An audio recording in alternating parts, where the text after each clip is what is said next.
Ladies and gentlemen, boys and girls, babies in their diapers, welcome to the Tiberius Show with your host, Tiberius Boy. That's me, Tiberius. And welcome to the Tiberius Show today. And I'm your host, Tiberius Boy. And as always, we're looking at various jobs and how they affect the world around us. Today's is going to be very interesting. We're going to talk to the founder of Dueling Dragons. Do you have any idea what a Dueling Dragon is? Well, neither do I. But let's find out. Let me introduce our next guest, the one, the only, the amazing Andrea Elasky. Well, thank you for being on the show. Okay, so you are listed as the founder of Dueling Dragons. Can you explain to our listeners exactly what is a Dueling Dragon? Well, a dueling dragon is the name of a team that is in a dragon boat. And a dragon boat is like a canoe on steroids. It's 40 feet long. Wow. It weighs 235 pounds empty. Then you put 20 paddlers in it and a steer person in the back. And then you paddle in complete synchronization, and the boat lifts itself out of the water, and then it starts to go fast. But that only happens if everybody is synchronized. So each paddler has to do the same thing as the person in front of them, and out of their side eye, the person across from them. And then sometimes you race, but it's really exciting. Ooh. So what sparked your interest in starting this program? Well, the program first got started, dragon boats that I'm aware of are really 2,500 years old, and they started in China. But about 15 years ago in Canada, there was a big movement to use dragon boats to fundraise for breast cancer. And somebody said to me, well, you work very closely with Orlando Health. Maybe you should start dragon boating for breast cancer. And so I was able to get a donor, and we were able to get a boat, and I was able to recruit paddlers that had some level of breast cancer. And when I saw them on the water for 45 minutes being coached, Tiberius, they weren't victims of cancer. They were athletes. Oh. They were lifted out of that scary, terrible place, and there was joy. And they didn't know each other. They just knew they had the same diagnosis. Yeah. And about that time, across the United States, there was a enormous push of police officers shooting and beating up and harming young black males. And I thought that was really wrong. So I thought to myself, what if in Orlando we put police officers with inner city kids in a dragon boat, and for 45 minutes they would be a synchronized team? Would that change any behaviors? And that was how it started. Okay, so why is this program so important to the community? Well, we get our students, our kids, they go from the end of middle school until 11th grade. And we get them from the Orlando Community and Parks Rec Center. And they have been fantastic to the program, which started 14 years ago. So we have students, teenage boys and girls that come from Rosemont Community Center, Englewood Community Center, Paramore Kids Zone, Mercy Drive Community Center, Jackson Community Center. And then we have police officers that are in the community policing and the SRO, the Student Resource Officers. Yeah. We have about 36 to 38 cops and kids. And what happens is, instead of the kids being afraid of or angry with the cops, instead of the cops thinking all inner city kids are dangerous and carjackers and terrible, they become teammates and they become friends, because our program has evolved from 4 months to 10 months. So if you're with somebody every other week in a dragon boat for 40 minutes for 10 months, and if you go away to different dragon boat festivals, you become family. Yeah. You become a dragon boat family. And that percolates into the community. So where all these rec centers are, we have kids that are saying cops aren't bad. And for all of our cops and our deputies from the sheriff's office, they're saying these inner city kids, they're just like my kids. They're not bad. And so it has really evolved. So how long do the kids train before they're ready for their first race? They don't have a choice.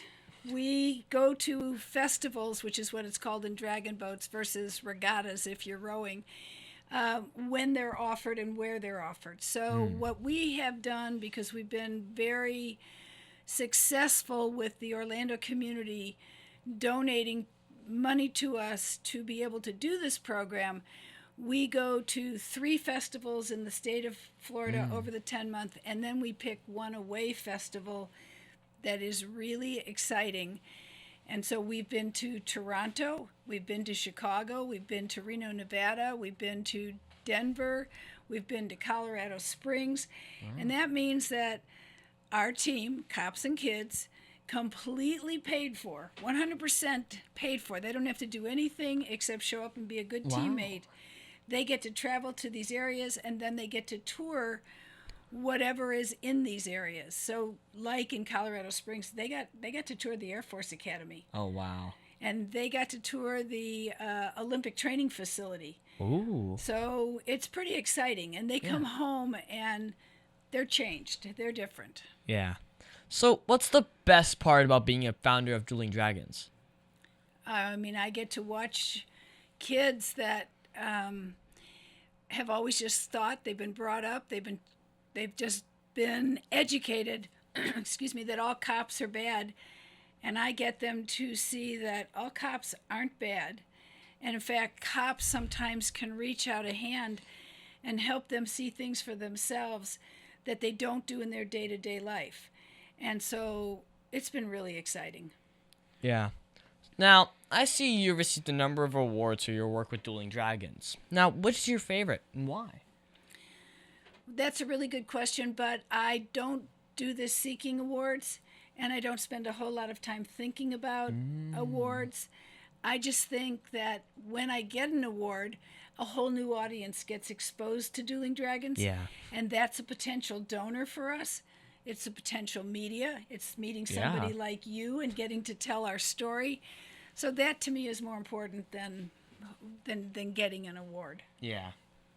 So, what's the one thing you think kids should know about being a dragon boat rower?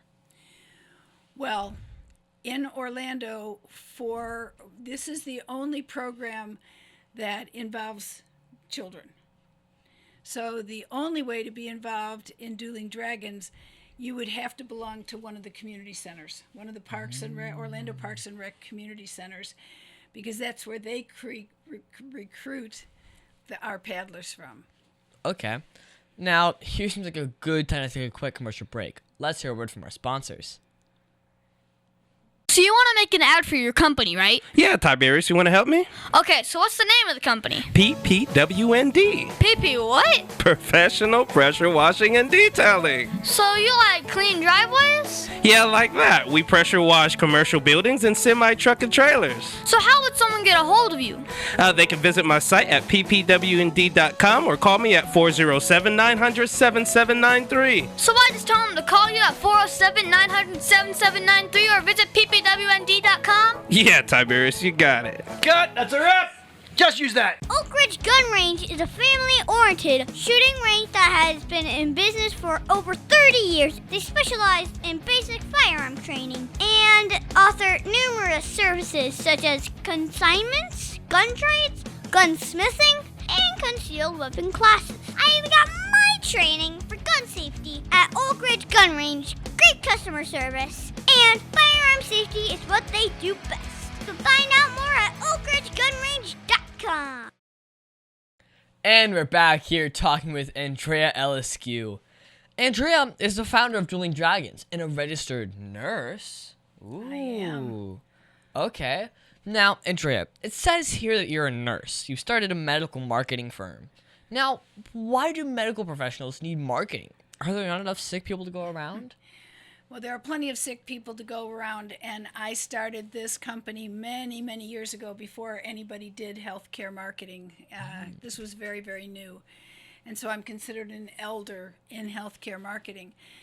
But what I wanted to bring to the Orlando community were a way for quality doctors to communicate with the Central Florida area to attract the kinds of patients that they wanted to have in their practice so that they, the doctors, were fulfilled in what they did every day. So I worked for many, many years with the Jewett Orthopedic Clinic. So that allowed me to get them involved in sports medicine and in total joint replacement. And what would happen, because you just told a story, you talked about yourself, you didn't wait for people to find you. Yeah. That allowed people to be attracted to them, and then you had a good outcome, and you would say, oh, that was wonderful. I'm going to tell my neighbor, my tennis partner. So, plastic surgeons, they want a patient that, they sort of specialize in an area, facial plastic surgeon or fat plastic surgeon. So you just sort of start telling stories, communicating, figuring out the marketing plan to bring them to the practice so that the doctor is happy every day and gets good results. Okay. Now, do you use team building with your marketing firm? I don't use team building with my marketing firm in this day and age because healthcare marketing has changed a great deal as healthcare has changed. But we certainly use team building with Dueling Dragons. And we have a couple of very talented team building leaders in our community. Bob Kodges, who donates his time to us, is brilliant. And he is able to pull those cops and kids together at the beginning when they're kind of standoffish, they're kind of shy. The cops don't know all of the cops, the kids don't know all of the kids, and the cops and the kids certainly don't know each other. So how are you going to throw them in a boat and have them do what they should do? And team building really breaks down a lot of the resistance. That is a really good question. Thank you. Now, which is more fun to do? Running the Dueling Dragons, organizing, or doing the marketing? I would have to say that my passion is the Dueling Dragons. As a nurse and doing healthcare marketing, I've done that more of my adult years than I haven't. Dueling Dragons, I birthed, founded, whatever you want to call it, 14 years ago. And this Orlando community, our Mayor Dyer, our Lisa Early at Parks and Rec, our various police chiefs and Sheriff Mina, everybody has said, it's awesome, what can I do to help? And so every day is different, every week is different, every season is different. So I'm just pumped because it's like, okay, let me think of something else because somebody will say yes, go get it, girl. So what's the most misunderstood part about the Dueling Dragons project? We are only funded by donations.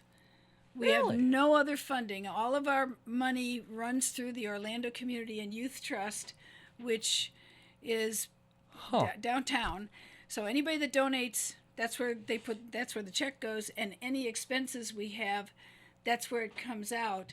And people think that the police department does it or the city does it, but that's not true. I have knocked on doors and, told stories and spoken in front of lots and lots of groups to say, I want to do this and I will do this, but it has to be funded. And they'll say, okay, what do you need? And then I tell them, and sometimes I get what I ask for, sometimes I get less. Well, what are some of the largest challenges that you encountered while developing Dueling Dragons, and how did you solve them? I don't know that I had that many challenges. What I had was a lot of moving parts, and I'm really good with vision and strategy. I'm not as good with the day-to-day operations because I didn't really learn that in nursing. I always was the lead nurse, the charge nurse. I understood what had to take place to care for patients and to help support my staff, but I didn't always know all of the operations that other people knew better. But I was very, very fortunate, and we had a police officer who volunteered to help. His name was Officer Marty McLean. And when he retired, he stayed with Dueling Dragons. And so I kind of had a general manager that took care of Nice. You know, making sure we had snacks, making sure that, you know, we had equipment that we need, making sure that the police knew the schedule. When we go on these trips, it's a lot of moving parts of renting buses and getting food delivered where we are and doing tours. So I am incredibly grateful for that, but they weren't really my problems because I always had somebody that would help me solve my problems. Yeah. I hope that makes sense. It does. Okay. So, what's the craziest thing that's happened while you were doing your passion? Well, when we went to Chicago, we asked the Chicago Police Department, which was having a terrible time with crime, if we could come and do a presentation to them. And they were like, what are you talking about? But they said, okay, because it was kind of the Orlando Police Department, the Chicago Police Department. And we went in, and the teams that we had that season had really prepared. And it was so powerful that the police officer who was our host said, wait a minute, I got to call the chief. And the chief of the Chicago Police Department came down and said, I want to hear about this. And I found that to be incredible. Now, just this summer, July 29th, we were in Denver competing. Oh, wow. And who shows up but the chief of police of the city of Denver? And he said, I've heard about you. What is going on? And since that, we have been talking because he's thinking, I might want to do this in Denver, but I don't know how to do it. Will you help me do it? Wow. And then one other really exciting, this is how this works. I really wanted a booklet that sort of told you how to do it. If you were going to do it. Now, we're sophisticated at 14 years. But what if you were just starting? What do you have to know? How could you do this? And at the University of Central Florida, the technical writing class in the College of Education said, we would like to write your booklet. And so we had many Zoom calls. I gave them as much information as I could. And I now have both an online hard copy that if the chief of police in Denver said, Andrea, we want to do it, I can say, I can help you. Yeah, I here you can go. show you how. So I that's kind of exciting. That keeps it going. Well, what message do you want to tell children all over the world about doing the work that you do? There's no such thing as no. It's just, well, then I'll ask it a different way. You know, I mean, it has to be authentic and it has to be moral and legal and whatever. But you really, really should try things you've never done, because most people don't know what dragon boats are, and they don't know it's a lot of fun, and they don't know it's pretty easy to learn it. It's not easy to go fast enough to be gold medal winner, but our teams are. Yeah. But we've had time, you know. But it's like, I don't know what that is, I'm not going to do it. And it's like, no. Say, I don't know what that is, and I'm going to try it. That is a great lesson. Okay. Well, on that note, let's take a quick break to pay some bills.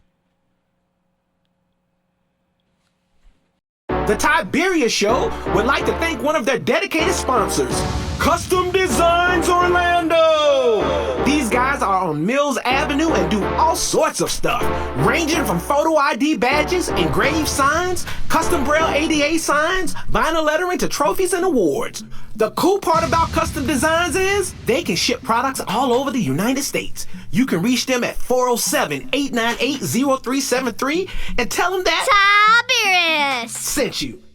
Over 40 years, Lighthouse Central Florida has provided education, independent life skills, and job training to thousands of Central Floridians who live with blindness or any degree of vision loss. Whether it's picking out clothes in the morning or just moving around your community and serving Orange, Seminole, and Osceola counties, contact Lighthouse Central Florida at 407-898-2483 or visit them online at lighthousecfl.org.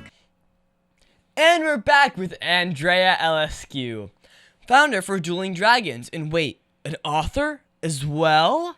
Wow. So what do you write about? Well, remember, I'm a nurse in my first life. I've had many lives, but being a nurse, healthcare, giving to people, and having a way to be successful at marketing seemed pretty knew at the time that I started it, and then I was very lucky. I did not have to find a book publisher. Somebody in healthcare came to me and said, no one else is doing this. We would like you to write a book. Nice. And then I've written 4 books now. Oh, wow. And they've all pretty much sold out. And it is, again, a lot of storytelling of how do you do community-based healthcare marketing? What are the things you think about? What's the path that you take? Where might you see some pushback? How do you get around that? And you can put it in, it becomes a book. Yeah. And that happened 4 times in my life. Wow. So, what was that one thing that happened in your career that you did not expect? I never expected to start a company in 1984, and we are now in 2024, and I still am doing healthcare marketing via medical marketing. That's 40 years. Exactly. I was young when I started. Wow. So, yeah, I just didn't know, but it's sort of my drive. I can get really excited about doing something I haven't done before, and I can get really excited about learning how should I do that, because if my name is on it, like on Dueling Dragons, like on medical marketing, then it's going to have to be as good as anything I do. Yeah. And, I mean, that's what I've learned. Well, what have you learned about yourself that you wish that you knew earlier?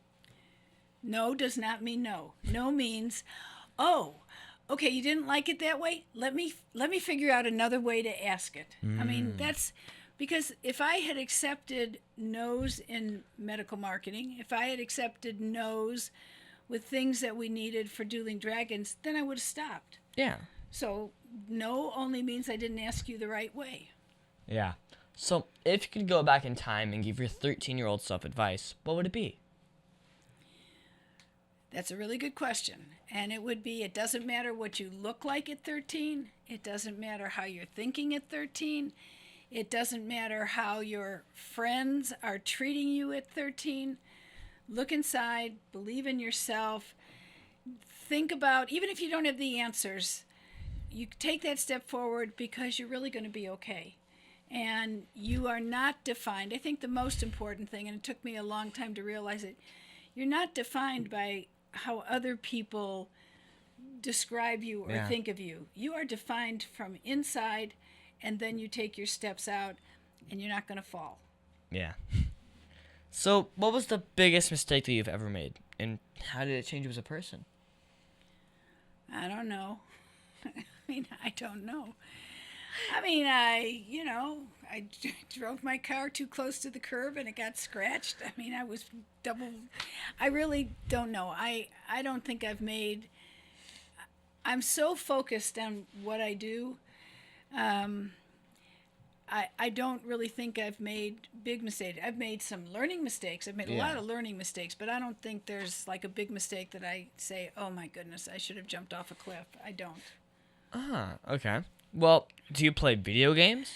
No. Not even on your phone?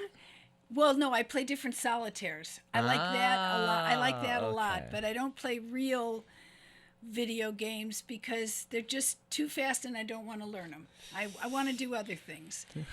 And sounds like the opposite of me. well, yes. And I have kids and grandkids, and they can do it with one thumb. They can do Rubik's Cubes in 3 minutes. It's just they grew up different than I did, and it's easy for them.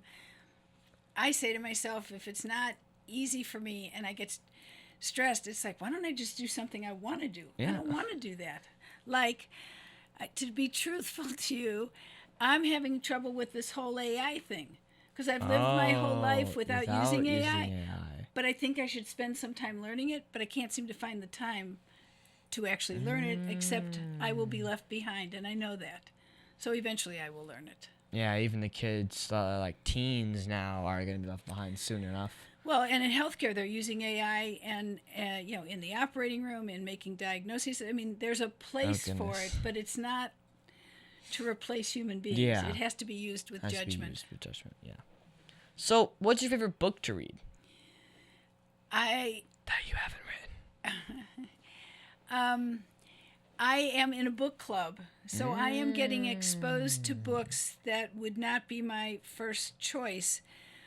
what I really like is the discussion on the books, because not everybody thinks like I do.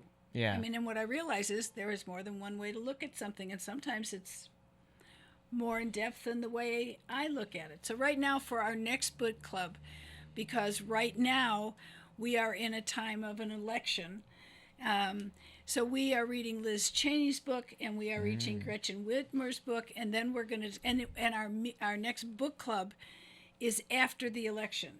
So we will then know who is our next new president. And who was the next book be? But we're reading these books, so no matter which way it goes, we're going to say, oh, we saw that in the book, or we didn't see that in the book. Yeah. So that's kind of interesting. Otherwise, I would just read novels, but sometimes I have to read more important things than novels. So what's your favorite app on your cell phone? I really like my solitaire. I do so much with so many people in so many places. I have so much going, and I can get really narrowly focused and not hear anything if I'm trying to win the game. So it's not very sophisticated, but that's my truth. Yeah. So, okay. Now, can you tell me that one story? Remember, this is a kid's show. That one story, that you're not supposed to tell me about. Come on, you can tell me. Well, I deal with these kids that are from, they're 90% of poverty. They all live in our inner city. Most of them don't have cars in their family. Most of them don't have two-parent families. Most of them have a mom that works 3 jobs in order to have housing, and there's usually always an auntie or a grandmother involved. And I have grown up differently. I have grandchildren, and they have grown up differently. And when we took the Dueling Dragons to Toronto, in those days, because we took them out of school on Friday, Orange County Public Schools said, well, we'll let you do that, but they have to write an essay about what happened. So we go to Toronto, and 2 essays have stood out that I would never want to embarrass the kids, but they impacted me. So I'm going to tell you about both of them. Okay. One of them, frequently the kids have never flown on a plane, and we go places. I'm used to that.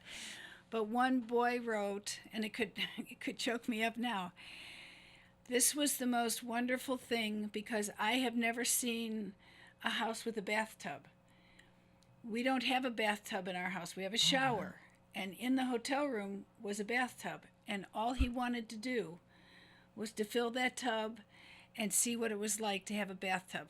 And it was like, I had no idea. Wow. Big learning for me. The second one was, there was another nurse in Toronto who said, well, if you're going to bring your group, she was Asian, I am going to set something up in Toronto's Chinatown. I'm going to get a special dinner. I'm going to give the kids special Chinese money, and they can go in Chinatown, and the merchants will take it.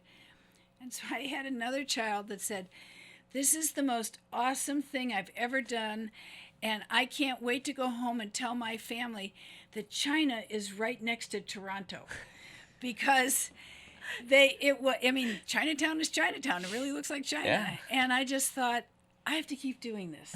Look at what I'm doing for kids that had no idea. Huh. Yeah, it's been awesome. Okay. Well, is there anything else you think my listeners should know about you? I don't think they need to know about me, but I think they need to know about Dueling Dragons of Orlando, which is our Dueling Dragon team. It has a Facebook page, Dueling Dragons. It has a web page, Dueling Dragons of Orlando. We are not the Dueling Dragons that used to be a roller coaster at Universal. That is gone.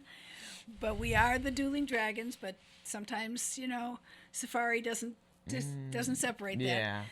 But you'll see it if you do it. And if you have an interest, if you think this would be fun, you have to commit to every other Wednesday for 10 months.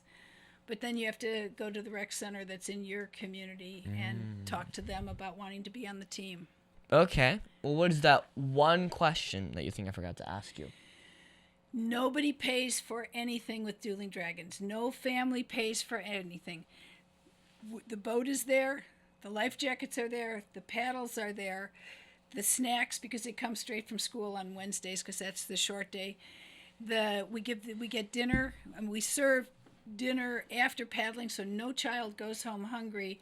And then we do these trips, whether it's Sarasota, Tampa, or Denver, Colorado, and nobody on the team pays for anything. All of the funding is raised, and that sometimes scares kids because they say, I can't ask my mom because we don't have enough money. And it's like, honey, it doesn't cost you anything. It doesn't cost you anything, yeah. It costs you, you have to do 3 things. In order to stay on the Dueling Dragon team, or even to be considered, you must be able to have at a minimum a 2.0 grade point average, because if you can't do that, which isn't asking much, you ought to be studying. You shouldn't be in a dragon boat. You have to sign a code of conduct, and we enforce that code of conduct. Yeah. No fighting, no spitting, polite. There's a whole list on the code of conduct. And then if you miss 3 practices and you have not called in to tell us why, because sometimes you're sick, sometimes, you're got a doctor's appointment or a dentist appointment. If you don't tell us, it goes against you, because that's part of growing up in responsibility. If you do tell us and it's legit, then there's a lot of wiggle room.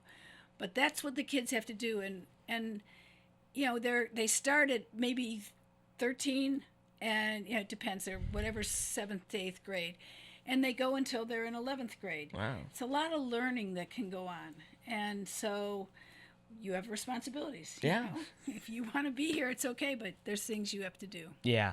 Well, thank you, Andrea, for being my special guest. Can you stick around for Math Corners? Sure.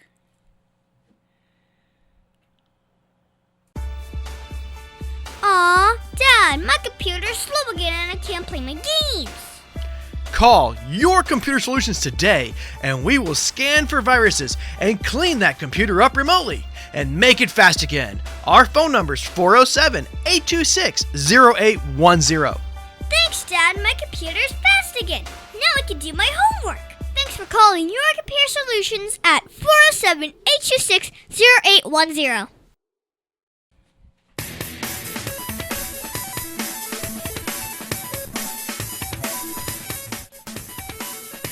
Tiberius' favorite subject, it's Math Corners! And thank you, Andrea, for helping me with Math Corners. This week, we're going to do some more multi-step word problems. My dad is always good at finding new problems for me to solve. And today, we're going to talk about a party. Ooh. Okay, a rowing team is practicing for an upcoming regatta. During their training, they rowed a distance of 12 miles. Now, on their first training day, they rowed an average speed of 8 miles an hour. Now, on their second training day, they increased their speed by 2 miles an hour. Now, how many minutes have they improved? You're asking me? I'm going to turn around and ask you. Okay. Well, first, this is a world problem because, well, everyone wants to get better and see the difference. Well, you first use the time equals distance over speed equation to determine the first day. So it was 12 miles divided by 8 miles per hour, which is 1.5 hours, or times that by 60, you get 90 minutes. Now you do the second day, which is 2 miles an hour more, 12 miles an hour, which is divided by 10 now, and it's 1.2 hours, or times that by 60, you can get 72 minutes. Now you subtract the 72 from the 90, and then you get 18 minutes of improvement. That is really good. And with Dragon Boat, which is homed at the Orlando Rowing Club, where they actually do regattas, that's where Edge Order High practices, so you've got kids that are doing that. They do it just like this. In dragon boating, we kind of go for seconds, just really seconds in a festival between first, second, and third. Yeah. So you're doing the same distance. But what happens is, as the team gels, they understand the water, so they know if they have to paddle harder, faster, deeper. That was a really good question. Well, my teacher said that I would use math every day. Well, how do you use math with your work? Well, you use math because I've got to fill a boat with this many kids. I've got to know what their weights are and where I put them in the boat. Yeah. I have to know how much I'm going to feed them, and not have not enough food or have wasted food. You're doing math. There's nothing you Everywhere, do that you don't do math. You just don't think of it as math. Yeah, you don't think of it, but there's always math everywhere. Well, thank you so much, Andrea, for your help with Math Corners.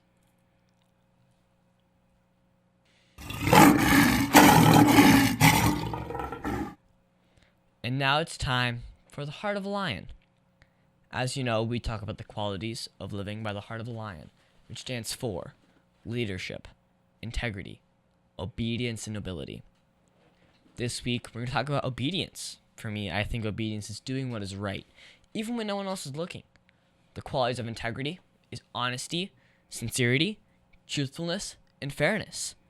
So, I was ready to go home and play my new video game, but as soon as the bell rang, I grabbed my backpack and started to head out. But then Mrs. Thompson stopped us and said that we had to stay a little bit longer to talk about the homework. So I remembered obedience and stayed in my seat and listened.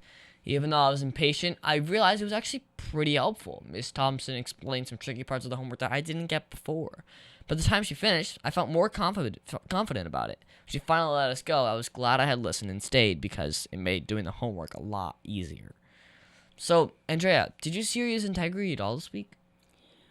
Well, integrity I see all the time because I speak up if I think somebody is not using their integrity. Yeah. And I will say, I don't mind. I'm old enough that I can say, where's your integrity? That was not okay. Yeah. And when we're talking about obedience, my daughter is a veterinarian here in Orlando. Oh, wow. And so when you talk about obedience, I immediately went to dogs. Because cats, it's hard to make cats obedient, but dogs, that makes it a whole lot different. And when you were saying obedience, it's like a dog with obedience is loved by so many because they behave. Yeah. And a dog with no obedience, no one wants to be around, and it's hard on everybody. Yeah. Well, of all of the Heart of Lion virtues, which is the one that you see the most? Integrity. Okay. We should always try to be lion strong in everything we do, shouldn't we? Yes, we should.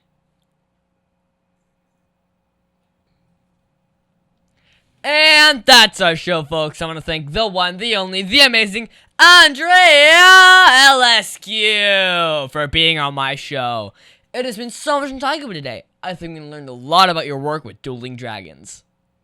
Well, I want to thank you for letting me, and if anybody wants to know more or see videos or any of our photos, then you go to duelingdragons.com, and you will find us. Okay.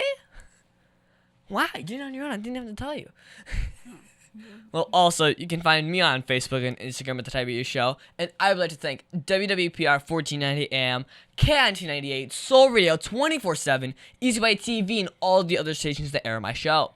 Now, please be sure to visit The Tiberius Show on YouTube and hit that subscribe button. Andrea, are you subscribed yet? No, but I will when I leave. Ooh, okay. I see. Oh, and be sure to leave me a comment if you want to work for a rowing team. I answer all the comments myself. Also, be sure to watch next week on The Tiberius Show with your host, Tiberius Boy.